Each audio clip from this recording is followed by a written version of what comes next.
خان عبدالصمد خان اڅکزي چې تر مرګ وروسته یې د خان شهید په نامه شهرت وموندی د 1908 میلادي کال د جولای پر 9 نیټه د ګلستان په عنایت الله کاریز کې وزیږېدی. که یوې خواته نوموړي خپل ژوند د پښتون قام د راویښولو او خپلواکۍ لپاره په مبارزه کې تیر کړي، نو بلې خواته یې د پښتو ژبې، ادب او صحافت په ډګر کې هم د قدر وړ کار کړی دی.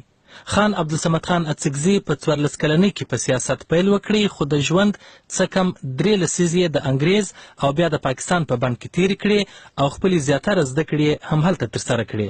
په کوټه کې میاشت د سیاسي علومو ښوونکی او پر خان شهید باندې د یو شمېر کتابونو لیکوال پروفیسر عبدالغني خان غنو وایي چې خان شهید په سهیلي پښتونخوا کې لومړی کس و چې په سیاست یې پیل وکړي. لومړی سړی دی چې غږ یې شروع کړی دی، سیاست ته راغلی دی، ټولواګي یې کړې ده. هغه که بلوڅ دی، که پنجابی دی، که هزاره دی، که پښتون دی، په سویلي پښتونخوا کې د ټول د مخه د غږ شروع کړی دی، د سیاست را ایستلی دی. بیا ډېر وروسته بیا د شاګردان راغلي دي، اوس را مخته شوي چې د 14 کاله هلک و، د سیاست کې راغلی. ورې تحریک خلافت کې د په خپل ګلستان کې جلوس راویستی، په هغه کې بیا دی ونیوی. بیا چې د غازي امان خان تحریک شروع شو د سکاو ده، په هغه کې د غازي امان خان پلوي کوه، د دې ترکانو د خلافت په اړه د سیاست کوي.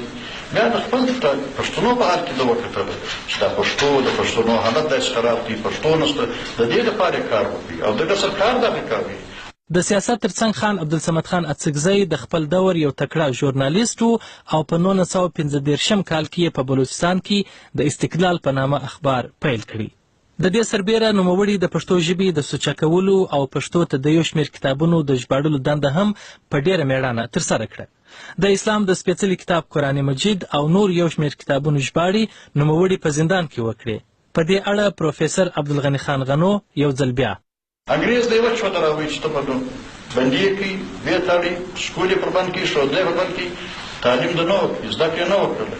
په جیل کې په بند کې بیا دی راغلی، ورې بیا میډل وکړي، بیا میټریک وکړي د انګلیس سره، بیا ایسې وکړله، بي اې وکړله، بیا پښتو فاضل، پښتو ادیب، بیا منشي فاضل فارسي، منشي ادیب هغه یې وکړي. بیا پښتو لیک ته وکړي، بیا د قرآن شریف ژباړه وکړله، د ابوالکلام آزاد د قرآن شریف، بیا د سیرت النبي د شبلی نعماني هغه یې پښتو کې، د امام غزالي کیمیا سعادت یې پښتو کې، د سعدي ګلستان چې دی هغه یې پښتو منظمه په شاعري کې راوړوي. دا ډېر ګران کار دی، د شاعر نه و، خو دا رقم شاعري زده کړې ده په دې سیمې کې څوک یې نه سوی کولی. یو ګلستان په خپله سعدي لوی سړی و، د هغه شاعري لوړه وه، هغه یې په پښتو کې په ډېره اسانه طریقه سره په شاعري کې راوړي دي. او بیا خپل ژوند پیش یې کړي دي، بیا لیکدود یې کړي دي، بیا د په سلګونه خطونه په پښتو کې خلک تکشلي دي. په دا رقم دی په ادب کې راغلي، پښتو کې راغلي، خو د ده وس دا و چې سوچه پښتو وایي. د خان شهید عبدالصمد خان اڅکزي پلار او نیکهګانو هم د خپلې خاورې لپاره مبارزه کړې وه او ملي روحیه یې په کورنۍ کې ژوندۍ وه. تر خپلې زوکړې وروسته د هغه وخت حالاتو نوموړي دې ته وهڅوي چې په ملي مبارزه لاس پورې کړي. د پښتونخوا ملي عوامي ګوند مرستیال مشر او د خان شهید ملګری عبدالرحیم مندوخیل وایي چې د خان شهید د ژوند مرام د خپلې خاورې ازادي او مساوات وه. دی یعنی پیدا سو هغه حالات، بلکې په دغه دوران کې بیا چې دی دا خاوره نیول سوې وه، نو دی له هغه حالاتو څخه متاثر و او باقاعده د خپل سیاست روان کړ. سیاست چې کوم د کاوه هغه کې د ده څه هدفونه وو، د ده لوی هدف و د خپلې خاورې ازادي، خپلواکي، او بیا په دې خاوره کې هم برابري، مساوات، دا د ده د ژوند میشن و. په 1947 میلادي کال کې د انګریز تر وتلو او هند او پاکستان ته د خپلواکۍ ورکولو وروسته هم خان شهید خپلې ملي مبارزې ته دوام ورکړي او له کور څخه یې لرې د پښتني احساس د راژوندي کولو لپاره هلې ځلې وکړې. نوموړي د پاکستان په بند کې هم یو شمېر کلونه تیر کړه. د خان شهید کشر زوی ډاکټر حامد خان اڅکزي وایي چې کله دی وزېږېدی نو پلار یې په بند کې و او ډېر لږ وخت یې له خپل پلار سره تیر کړی دی.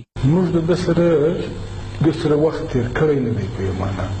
زه په 1949 کې پیدا شوم، دی په جیل کې، نو زه لوی هلک وم، په سن 54 کې دی د جیله را خلاص.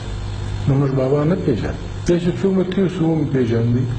نو بیا زه په 4م جماعت کې وم، په 1958 مارشالا کې د ایوب خان بیا سمري ملټري کوډ 14 کاله سزا کوي ملت 4 کاله موږ د ده سره بیا چې دا 10 کاله جیل د تېر کړي نو زه لوی سړی وم اف ایس سی مې کړې وه د ډاکټرۍ په تکل وم نو دی د جیل را خلاص شو پر 26 اپریل بیا پر 19 مې یې برته ونیو نو زه چې بیا میډیکل کالج ته تلم په سن شپېته کې نو په 8 په اخره کې موږ د ده سره په جیل کې خدای پاماني وکړه.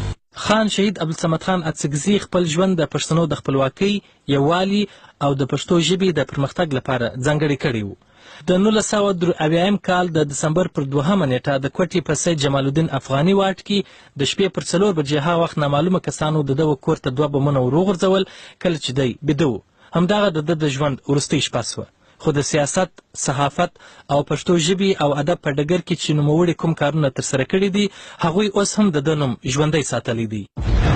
مشعل زموږ رڼا یې ستاسو. اوس